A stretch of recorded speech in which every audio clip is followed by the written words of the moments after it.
Viewers welcome back to the show. Programme में discussion जो आगाज कंदासीं डिस्कशन करण लाइ मूंसां गॾु मौजूद आहिनि IR expert senior professor Saeed रिज साहब। सईद साहब अस्सलाम वालेकुम वरहमतुल्लाह। वॾी महिरबानी साईं तव्हांजे क़ीमती वक़्त लाइ। सईद साहब, अॼु मां यकीनन बिलावल साहब जो पहिरियों सवाल तव्हां सां पुछणु चाहींदुमि before going to the Iran US war ऐं गज़ा जी सूरत हाल, दुनिया जी सूरत हाल। अॼु बिलावल साहब बि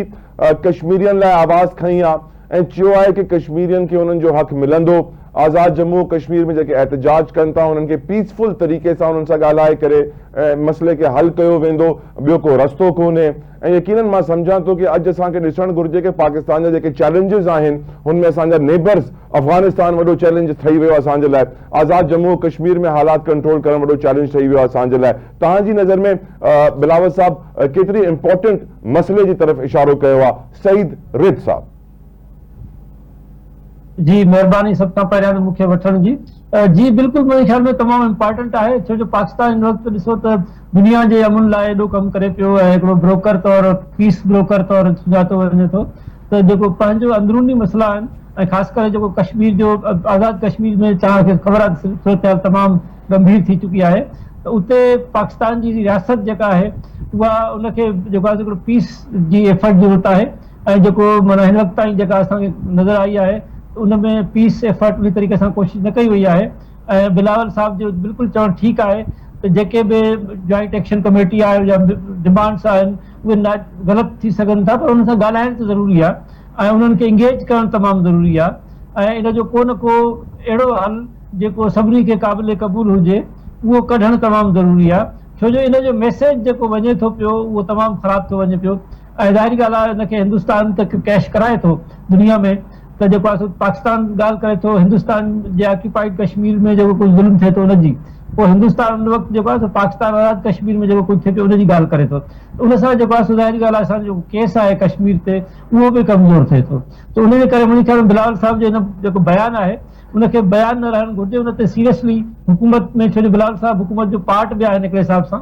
छो जो पीपुल्स पार्टी जे वोट जे करे ई जेको आहे ही हुकूमत क़ाइमु आहे। त मुंहिंजे ख्याल में हुकूमत खे सीरियस वठणु खपे हिनखे ऐं जेको आहे सो जॉइंट एक्शन कमेटी जेका आहे उनखे जेको एंगेज करणु घुरिजे, उन्हनि सां ॻाल्हियूं करणु घुरिजनि ऐं इन मसइले जो को सुठो हल कढणु घुरिजे। बिल्कुलु सही सर मलिहा लोधी साहिबा जो वॾो इंपॉर्टेंट आर्टिकल बि लिखियो, हुननि जो बयान बि आयो टीवी ते। हुननि जो चवणु इहो आहे कि अमेरिका इज़राइल ऐं ईरान जंग जे करे गज़ा तां तवज्जो हटिजी वई आहे माण्हुनि जी। पीपल आर टॉकिंग लेस अबाउट गज़ा ऐं गज़ा ते ज़ुल्म हले पियो, नस्ल कुशी हले पई, वॉर क्राइम्स हलनि पिया। तव्हांजी नज़र में छा वजह आहे कि अॼु असां ॾिसूं था कि हिकिड़ी Swedish activist Greta Thunberg Berlin में हिकिड़ी असले जी फैक्ट्री जे ॿाहिरि प्रोटेस्ट करे पई, पोइ अरेस्ट बि थी वेंदी आहे ऐं उहा फैक्ट्री हिन करे असले जी छो जे करे उहा इज़राइल खे असलो प्रोवाइड थी करे। पर सैडली असां मुसलमान मुल्कनि में कुझु को वॾो एक्शन करण त परे जी ॻाल्हि, एहतजाज बि थियण हाणे घटि थी वियो आहे। पाकिस्तान में हे ख़बरूं बि लॻी चुकियूं आहिनि कि इज़राइल जो झंडो साड़ण ते FIR कटिजी वई हिकिड़े माण्हू ते। त असां ॾिसूं था कि जेके मज़हबी सियासी जमातूं अॻु में कॾहिं अल-कुद्स रैली, कॾहिं फ़लस्तीन रैली, कॾहिं गज़ा रैली, हाणे उहो बि बंदि थी वियो आहे। तव्हांजी नज़र में गज़ा जे लाइ आवाज़ खणणु हाणे मुसलमाननि छो छॾे ॾिनो आहे ऐं गैर मुस्लिम छो हाणे वधीक अॻिते अची विया आहिनि? जी इहो असल में जेका सूरत हाल हिन वक़्तु जुड़ी आहे उनमें ज़ाहिरी ॻाल्हि आहे त तव्हांखे ख़बर आहे जेको गज़ा में जेका इसराइल माना जेका ह्यूमन राइट्स वायलेशंस कयूं आहिनि उनजे करे ज़ाहिरी ॻाल्हि आहे वेस्ट में हिकिड़ी जेके उहे माण्हू जेके ह्यूमन राइट्स जी ॻाल्हि कनि था, जेके डेमोक्रेसी जी ॻाल्हि कनि था, उहे ज़ाहिरी ॻाल्हि आहे हमेशह जेको आहे सो रहिया आहिनि ऐं उन्हनि फ़लस्तीनियुनि जे हक़ में काफ़ी जेको आहे सो रैलियूं वग़ैरह बि कढियूं आहिनि। रिसेंटली बहरहाल जेका ट्रम्प जी पोज़ीशन आहे पंहिंजो नेतन्याहू जी ऐं इसराइल जी तमामु घणी जेको आहे सो ख़राबु थी आहे जेको कुझु हिन गज़ा में कयो आहे उनजे करे। त उनजे करे जेको यूरोप में थिए थो उहो त सम्झ में अचे थो। अच्छा, मुस्लमान मुल्कनि जो जेसिताईं तालुक़ु आहे त उनमें तव्हां ॾिसो त मुस्लमान मुल्क हमेशह इन में डिवाइडेड रहिया आहिनि। ऐं मुंहिंजे ख़्याल में हिकिड़ो ॿियो बि इन में पहलू आहे, उहो इहो आहे त तव्हां ॾिसो त जेको बेसिकली ही जेको गज़ा वारो मामिलो आहे ऐं जेको फ़लस्तीनियुनि जो इहो जेको इशू आहे ऐं वरी ईरान जो मसइलो आहे जेको उनमें असां वटि जेका डिवाइड रही आहे उनमें ईरान त माना हिकिड़ी इहो जेको सुनी शिया वारो जेको डिवाइड आहे ओवरऑल, ऐं सऊदी ऐं जेको आहे ईरान वारो डिवाइड जेको मौजूदु आहे, उन जे करे बि जेके रिलीजियस फोर्सिस आमतौर ते माना इन्हनि इशूज़ ते जेको आहे पंहिंजे पाण खे माना अलकुस रैली ऐं तव्हांजी ॻाल्हियूं कयूं इहे थींदियूं रहियूं आहिनि, त हीउ मामिलो उन मामले में जी कैटेगरी में नथो अचे। इन करे तव्हां ॾिठो आहे त काफ़ी जेके असांजी JUI आहे, जमात इस्लामी आहे, या ॿियूं जेके यानी सियासी धुरियूं आहिनि जेके हमेशह इन्हनि इशूज़ ते पॉलिटिक्स कंदियूं रहियूं आहिनि ऐं एहतजाज कंदियूं रहियूं आहिनि, उन्हनि जे तरफ़ां कोई एहतजाज तव्हांखे नज़र कोन थो अचे। छो जो गज़ा वारो मामिलो तव्हांखे ख़बर आहे त गज़ा ऐं वरी जेको आहे वेस्ट बैंक जेका आहे उन्हनि ॿिन्ही में फ़र्क़ु आहे। वेस्ट बैंक जेको आहे प्रो सऊदी गवर्नमेंट आहे थोरो, ऐं जेको गज़ा में जेका गवर्नमेंट हुई हिज़बुल्लाह जी, त उनखे वरी जेका हिमायत हासिल हुई। सो इन करे जेको आहे बेसिकली मुंहिंजे ख़्याल में इहा जेका डिवाइड आहे इहो बि हिकिड़ो रीज़न आहे जंहिंजे करे जेको आहे मुस्लिम दुनिया में उहो रिएक्शन न आयो आहे जेको आम तौर ते फ़लस्तीन काज़ ते ईंदो रहियो आहे। माय नेक्स्ट क्वेश्चन सईद साहब, अॼु मां हिकिड़ो इंटरव्यू ॾिसां पियो लॉरेंस विल्करसन जो। Lawrence Wilkerson chief of staff रहिया आहिनि कॉलिन पावल जा, जेको सेक्रेटरी ऑफ स्टेट अमेरिका हुयो 2002 टू 2005, 3 साल, तमामु वॾी पोजीशन आहे ब्यूरोक्रेटिक। एंड हो ॿुधाइनि पिया त अमेरिका सदाई कूड़ ॻाल्हाए करे जंगू शुरू कंदो रहियो आहे, चाहे हो इराक में हुजे, अफगानिस्तान में हुजे, वियतनाम में हुजे, तारीख़ गवाहे। हिन महिल अगरि असां गूगल ते थोरी सी रिसर्च कयूं था त असांखे इंटरनेट ते ख़बर थी पए कि 80 खां मथे मुल्कनि में 750 अमेरिका जी बेसिस आहिनि, को 1,73,000 फ़ौजी अमेरिका जा दुनिया भर में फैलियल आहिनि। ऐं हाणे जेतिरा बि IR एक्सपर्ट्स आहिनि उहे चवंदा आहिनि सईद साहब कि हाणे असां यूनिपोलर वर्ल्ड मां निकिरी करे मल्टीपोलर वर्ल्ड में वञूं पिया, इहो एक्शन हले पियो। तव्हांजी नज़र में अमेरिका जेको हिन महिल जंगी जुनून में मुब्तला आहे, इज़राइल जे कंट्रोल में आहे, हाणे चए थो कि मां स्ट्रेट ऑफ हॉर्मुज़ मां पैसा ठाहींदुमि, जेका ॻाल्हि अॻु में ईरान चवंदो हुयो, ऐं जंग खे अॻिते बि वधाए थो, इहो बि चए थो कि मां ब्रिजिस किराईंदुमि, पावर प्लांट्स किराईंदुमि, जेको वॉर क्राइम्स में भी इंदो आहे। इंटरनेशनल लॉ तो ॼण हाणे आहे ही कोन, जिसकी लाठी उसकी भैंस। सईद साहब, तव्हांजी नज़र में या अमेरिका ईरान वॉर कहिड़ी डायरेक्शन में वञे पई, अमेरिका जी तारीख़ खे नज़र में रखंदे, हुनजी इंटरनेशनल प्रेजेंस खे नज़र में रखंदे तव्हांजी एनालिसिस जे मुताबिक़ हो छा थो अचीव करणु चाहे? एंड ऑफ कोर्स हो सभु इज़राइल लाइ अचीव करे थो, छा डोनाल्ड ट्रंप वो अचीव करे सघंदो या न करे सघंदो? सईद साहब जी, काफ़ी लंबो क्वेश्चन कयो तव्हां, हुन में क्वेश्चन्स काफ़ी घणा आहिनि मुंहिंजे ख़्याल में। जेको सुवाल आहे मां कोशिशि कंदुसि त उन्हनि सभिनी खे कोशिशि कयां समअप करण जी। हाणे ॾिसो, जेकॾहिं हिस्ट्री जे हिसाब सां तव्हां ॻाल्हायो त बिल्कुलु ठीकु ॻाल्हि आहे इहा, त अमेरिका जेके जंगूं शुरू कयूं आहिनि उन्हनि में काफ़ी जेको आहे सो माना कूड़ अहिड़े क़िस्म जूं शयूं आहिनि जेके ख़ासि करे इराक वार जी हुननि शुरू कई, त उन में जेको साबित थियो त बिल्कुलु जेको आहे सो जेके माना प्रूफ ॾेखारिया विया पूरी प्रूफ ठीकु न हुया। अच्छा, हाणे हीअ जेका ईरान जेको आहे सो इसराइल जी जेका जंग शुरू थी, वरी तव्हां ॾिसो त हुन में अमेरिका बि शामिल थी वियो ऐं वरी जेको आहे सो ईरान ते जेका हमला थिया, माना हीअ बेसिकली 2023 खां वठी करे तव्हां ॾिसो त हीअ जेको सिलसिलो आहे उहो हलंदो पियो अचे, आहिस्ते आहिस्ते उहो हिन जेको आहे सो माना हिते पहुतो आहे जिते हाणे असां ॻाल्हायूं पिया। हाणे हिन में बिल्कुलु सही ॻाल्हि आहे त ईरान ते जेका जंग मुसलत कई वई अमेरिका जे तरफ़ां, इसराइल जे तरफ़ां, उहा बिल्कुलु जेको आहे सो नाजाइज़ हुई ऐं हुनजो को बि इंटरनेशनल लॉ त बिल्कुलु बि अलाउ नथो करे। पर उनमें तव्हां ॾिसो था त लाज़िमी ॻाल्हि आहे त उहे जेको इवेंट्स सीरीज़ जेके इवेंट्स थिया आहिनि उनमें माना ईरान खे सफ़ा असां मासूम बि कोन था अची सघूं। माना ईरान जो पंहिंजे हिसाब सां जेको कुझु हिन रीजन में करे पियो उहो बि सफ़ा मासूमियत वारे उनमें नथो अचे जो असां चऊं त सॼो ॾोह बसि होॾो आहे, हिन ईरान सफ़ा मासूमियत ॾेखारी आहे। छो जो ईरान जंहिं तरीक़े सां उते पंहिंजा जेको आहे सो माना हिकिड़ो हिज़बुल्लाह उते ठाहियूं वेठो आहे, उते जेको आहे सो तव्हां ॾिसो हमास आहे, उते हुसीज़ आहिनि, उन्हनि सभिनी खे सपोर्ट करे थो। उहे जेको आहे मुख़्तलिफ़ जेके मुल्क आहिनि, तव्हां ॾिसो इसराइल सां जेको कुझु आहे या अमेरिका सां आहे या इवन सऊदी अरेबिया सां जेको हाणे तव्हां ॾिठो हमलो थियो आहे हुसीज़ जी तरफ़ां, त इहे सभु शयूं जेको आहे सो माना ॾेखारींदियूं सभु ईरान बिल्कुलु ईअं न आहे त ईरान सफ़ा मासूम आहे, हुन सां को जेको आहे सॼी दुनिया जेको आहे खामखा ॾचे में पई आहे। सो इहो जेको आहे सो हिकिड़ो यानी एक्शन ऐं रिएक्शन जेका आहे उनजो सिलसिलो आहे जेको हले थो पियो मुंहिंजे ख़्याल में। ऐं हिन वक़्तु जेका सिचुएशन आहे उन में मुंहिंजे हिसाब सां जेको ख़ासि करे जेको टोल वारो मामिलो आहे, छो जो ईरान इहो सम्झे थो त जेको आहे न्यूक्लियर प्रोग्राम था, त हू अॻु में बि चई चुका त हू हुन ते जेको आहे सो माना हुनजो को इरादो न आहे। त न्यूक्लियर प्रोग्राम खां पोइ हुन पंहिंजो सम्झे थो इहा ॻाल्हि त जेका स्टेट ऑफ हॉर्मुज़ आहे हुन वटि हिकिड़ो नओं वेपन हुन वटि आयो आहे ऐं हू चाहे थो उनखे हू कंहिं तरीक़े सां संभाले।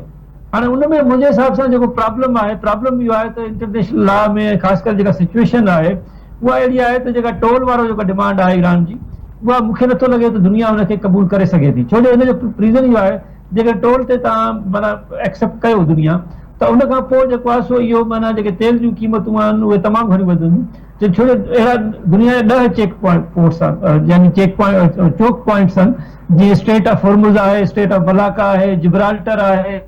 ऐं जेको आहे सो ताइवान खां रस्तो हिकिड़ो गुज़रे थो, त इहे सभु मुल्क जेकॾहिं ईरान वांगुरु टोल, हा, त इहे सभु मुल्क जेकॾहिं ईरान वांगुरु टोल वठणु शुरू कंदा त पोइ त माना तव्हां ॾिसो त पोइ त तेल ऐं जेके सभु सॼा जेको इंटरनेशनल ट्रेड आहे उहो ॾाढो मुश्किल थी पवंदो, ॾाढो महांगो थी पवंदो, ऐं एंड जेके लूज़र्स हूंदा उहे अवाम हूंदा, अफ्रीका जा, अमरीका जा, एशिया जा, सॼी दुनिया माना सफ़र कंदी। त मूंखे नथो लॻे त इहा टोल चाहे उहो अमरीका चवे, अमरीका त 20% वारी जेका ॻाल्हि कई आहे बुश, तव्हांखे ख़बर आहे त सदर ट्रंप जेको आहे अहिड़े क़िस्म जा अजीब अजीब बयान ॾींदो आहे, वरी फ्री वेंदो आहे, त ईरान अमरीका उहो फ्री चुको आहे, पर ईरान जे तरफ़ां ॾाढो इहो आहे ऐं हू चाहे थो त हिन ते टोल या कंहिं न कंहिं तरीक़े सां हुनजो कंट्रोल उहो जेको आहे सो हू रखे। पर इन में माना मुंहिंजे हिसाब सां ॿी अमरीका खे छॾियो, पर इवन चाइना बि इन शइ ते चवे थो त इहो जेका स्टेट ऑफ होर्मुज़ आहे इहो नॉर्मल हुजे, रूटीन हुजे, इन ते को टोल न हुजे, इन ते का रंडक न हुजे। सो इन मामले ते घटि में घटि मुंहिंजी जेको ख़्यालु आहे त सॼी दुनिया हिकु राय ते आहे त इते टोल नथो रखी सघिजे, ऐं इहो जेको आहे ईरान जेका ॻाल्हि आहे इहा नथी मञी सघिजे। सो इन मामले में चाइना जो ज़िक्र करे छॾियो, तव्हांखे लॻे थो कि चाइना कंहिं न कंहिं ॾींहं में विच में पई करे जंग ख़तमु कराईंदो, या पोइ चाइना ॿाहिरि वेही करे रुॻो स्टेटमेंट्स ॾींदो रहंदो? चाइना मुंहिंजे ख्याल में इन पोज़ीशन में फ़िलहाल पंहिंजे पाण खे कोन थो फील करे जो हू विच में पवे। ऐं तव्हां ॾिसो त ॿियो मसइलो जेको आहे विच में पवण वारो, हाणे 2 मुल्क विच में पिया, हिकिड़ो जेको आहे सो पाकिस्तान ऐं ॿियो कतर। हाणे कतर ते जेको आहे सो हिन वक़्तु तव्हां जेकॾहिं रिपोर्ट्स ॾिसो त कतर ते जेको आहे कतर जे जहाज़ ते बि हमलो थियो स्टेट ऑफ होर्मुज़ में, ऐं कतर जी सरज़मीन ते बि हमलो थियो, ऐं उन खां पोइ कतर जेको आहे चई चुको आहे त मां हाणे कंहिं बि क़िस्म जी ट्रैकड़ी करण लाइ तयारु न आहियां। पाकिस्तान वाहिद मुल्क आहे जंहिं अञा ताईं जेको आहे सो ट्रैकड़ी खां माना नाकार न वारी आहे, पर पाकिस्तान ते बि जेके असां ॿुधण में ॻाल्हियूं आयूं आहिनि जंहिं तरीक़े जा बयानबाज़ी कई वञे थी, त उन में ज़ाहिरी ॻाल्हि आहे त इहो पोइ ॾुखियो थी वेंदो पाकिस्तान लाइ बि त उहो ट्रैकड़ी करे। मुंहिंजे ख्याल में ईरान खे थोरो इहो सोचणु घुरिजे त हू जेको माना ठीकु आहे अमेरिका सां दुश्मनी जेका आहे, इसराइल सां दुश्मनी आहे, पर हू जेके अरब कंट्रीज़ आहिनि, गल्फ कंट्रीज़ आहिनि, उन्हनि सां जेको हू कुझु करे थो, त उनजे करे मुंहिंजे ख्याल में हुनजी जेका हिकिड़ी माना गुडविल आहे उहा काफ़ी जेको आहे सो हिन वक़्तु डैमेज थी आहे। ख़ासि करे जेका ही लास्ट एपिसोड आहे, जेका ही माना 8 जुलाई खां पोइ वारा जेके वाक़ियात थिया आहिनि, उन में मुंहिंजे हिसाब सां ईरान काफ़ी सपोर्ट लूज़ कई आहे, इवन मुस्लिम वर्ल्ड में, ऐं जेको आहे सो ख़ासि करे जेको आहे मिडल ईस्ट में जेके कंट्री जी ज़रूरत आहे ॿिन्ही भेण खे, ईरान खे बि अमेरिका खे बि। ईरान खे इहो सोचण जी ज़रूरत आहे त इहो टोल जो जेको असांजी डिमांड आहे इहा जेका आहे सो शायदि क़बूल न पवंदी, असांजी ख़्वाहिश ज़रूरु थी सघे थी, पर इन में दुनिया कोन मञींदी, त उन जो को ॿियो अल्टरनेटिव कढणु, उन जो को ॿियो तरीक़ेकार सोचणु, इहो मुंहिंजे ख्याल में उनखे ज़रूरु ॾिसणु खपे, छो जो जेको हले थो पियो स्पायरल उनजो नुक़सानु अल्टीमेटली ईरान खे ई पवे पियो, ऐं निगोसिएशन टेबल ते कंहिं न कंहिं तरीक़े सां वापसि अचणु मुंहिंजे ख्याल में इहो तमामु ज़रूरी आहे, छो जो अमेरिका जूं जेके स्ट्राइक्स आहिनि उहे ज़ाहिरी ॻाल्हि आहे त जेको आहे ईरान खे नुक़सानु त पवे थो, ऐं जस्टिफाइड न आहिनि, बिल्कुलु सही ॻाल्हि आहे। जेको अमेरिका जो जेको रिस्पॉन्स आहे उहो जेको आहे सो यानी उन हिसाब सां जस्टिफाई नथो करे सघिजे त तव्हां जेको आहे धमकियूं जंहिं क़िस्म जूं बुश ॾिए थो उहे बिल्कुलु बि नाजाइज़ ऐं इलीगल आहिनि, इंटरनेशनल लॉ जी वायलेशन आहिनि। पर हाणे तव्हांखे ख़बर आहे त अमेरिका ऐं जेको आहे सो जो बुश जो जेको स्टाइल आहे उन में इहो बुश खां एक्सपेक्ट करणु त हू जेको आहे सो इंटरनेशनल लॉ खे ख़्याल में रखंदो, ऐं जेको आहे मोरलिटी एथिक्स को ख़्याल में रखंदो, ॾाढो ॾुखियो आहे। ईरान खे पंहिंजी पोज़ीशन खे सोचे करे सम्झी करे मुंहिंजे ख्याल में जेको आहे सो इन तरफ़ वधणु खपे, ऐं निगोसिएशन टेबल ते कंहिं तरीक़े सां वापसि अचणु खपे। ऐं जेको घणा माण्हू चवंदा इहो जेको आहे हिकिड़ो यानी ईरान लाइ माना हिकिड़ो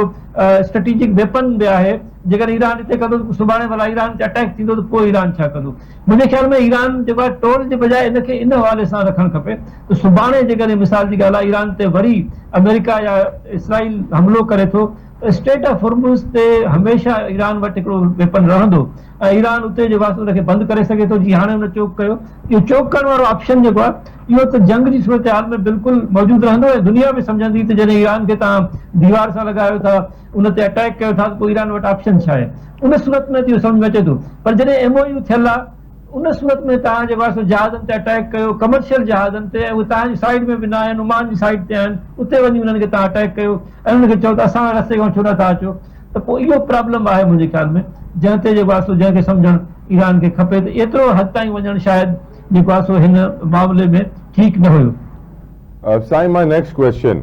मुंहिंजी नज़र में जेतिरा बि इंटरनेशनल रिलेशंस जा एक्सपर्ट हूंदा आहिनि, प्रोफेसर्स हूंदा आहिनि,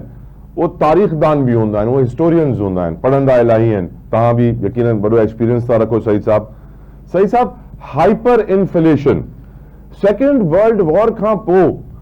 बर्लिन में एडी हाइपर इन्फ्लेशन आई, ऐं ऑफकोर्स पंहिंजे व्यूअर्स जी थोड़ी रहनुमाई लाइ, हाइपर इन्फ्लेशन जो माना आहे व्यूअर्स त हर कलाक में कीमतूं मटिजंदी रहनि, हर ॾींहुं कीमतूं मटिजंदी रहनि, तव्हांखे ख़बर ई न हुजे कहिड़ी शइ केतिरे में केड़े महिल मिलंदी, किथे मिलंदी। ऐं हाइपर इन्फ्लेशन जो ज़िक्र मां हिन करे थो कयां सईद साहब, छो जो करे असांजी हुकूमत कुझु अहिड़ो फ़ैसिलो करे पई हिन महिल प्रोसेस में आहे कि रोज़ पेट्रोल जी क़ीमत तय थींदी, रोज़ राति 12 लॻे, ऐं यकीनन जॾहिं रोज़ क़ीमत में चेंजिंग ईंदी त ट्रांसपोर्टेशन कॉस्ट जो इम्पैक्ट हर बिज़नेस ते ईंदो आहे, पोइ तव्हांजी डेली जी कंज़म्पशन जा आइटम्स भी महांगा थींदा, ऐं मां सम्झां थो कि असां हाइपर इन्फ्लेशन जी तरफ़ वञी सघूं था। ऐं ऑफकोर्स दुनिया ते जेको इकोनॉमिक इम्पैक्ट अचे पियो straight of Hormuz, America Iran जंग जे हवाले सां, हुन ते बि थोड़ी ॻाल्हि कजो, थोरो तव्हांजो पंहिंजो लर्निंग ऑफ हाइपर इन्फ्लेशन, ऐं तव्हां छा सम्झो था कि अगरि ये सिचुएशन अचे थी कि तव्हां डेली पेट्रोल जी क़ीमत चेंज थींदे ॾिसो त असां यकीनन हुन स्टेज ते अची वेंदासीं या न, इन योर ओपिनियन सईद साहब? जी बिल्कुल, तव्हां ॾाढी जेको आहे सो जेका ॻाल्हि कई आहे, इहा वॾी सभ खां वॾी जेका गणती आहे उहा इहा ई आहे। बिल्कुलु सही था चओ त जेको आहे सो चयो ई थो वञे त हिन वक़्तु जेकॾहिं इहा जंग बाक़ाइदा वरी वापसि फुल फ्लेज तरफ़ वेंदी त पोइ असांखे डिप्रेशन वारी सिचुएशन, यानी 1929 खां 1930s अर्ली 30s ताईं जेका सिचुएशन हुई, ऐं ग्लोबल रिसेशन जो जेको असां ॾिठो पए हिन सेंचुरी, पोइ सेंचुरी जे यानी ॿिए ॾहाके में, त उहा सिचुएशन वञे थी। अच्छा, हिन में मूंखे हिकिड़ी हिस्ट्री जी जे तव्हां ॻाल्हि कई त मां इहो बि ॾिसां पियो त माना इहे जेके साल आहिनि, ख़ासि करे जेके 20s तव्हां ॾिसो त इहे उहे ई साल आहिनि जिते माना 1920s में बि असांखे प्रॉब्लम नज़र आया, ऐं हाणे 2020s खां पोइ बि असांखे साॻी सिचुएशन इमर्ज थी नज़र थी अचे। ऐं शायदि इहे उहे ॾुखिया माना साल हूंदा आहिनि, कंहिं बि सदी जा मुश्किल तरीन शायदि दौर हूंदो आहे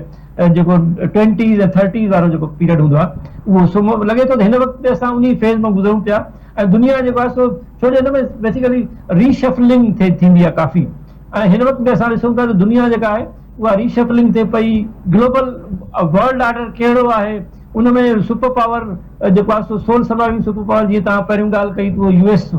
जेको आहे रहियो आहे, त छा उहो हाणे बि आहे?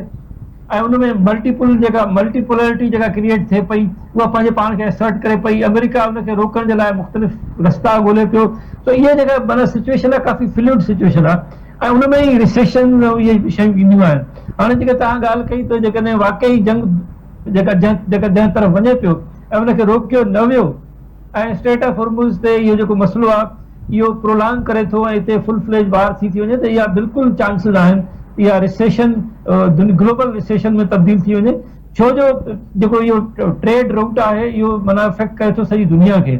ऐं इहे प्राइसिस, तव्हांजी ॻाल्हि सही आहे त इहे डेली जे बेस ते जेकॾहिं थींदियूं त असां वॾी अनसर्टेनिटी थींदी, ऐं हाइपर इन्फ्लेशन जेको आहे सो माण्हुनि जी ज़िंदगी खे डायरेक्टली अफेक्ट कंदी। ऐं इहो सिर्फ़ु मसइलो जेको आहे सो पोइ इन रीजन जो न, पर इहो सॼी दुनिया जो मसइलो हूंदो बिल्कुलु। ऐं इहो थींदो पियो वञे आहिस्ता आहिस्ता, त जेको तव्हां ॾिसो त जेके क़ीमतूं आहिनि हिन महिल बि जेके माना हिन जेको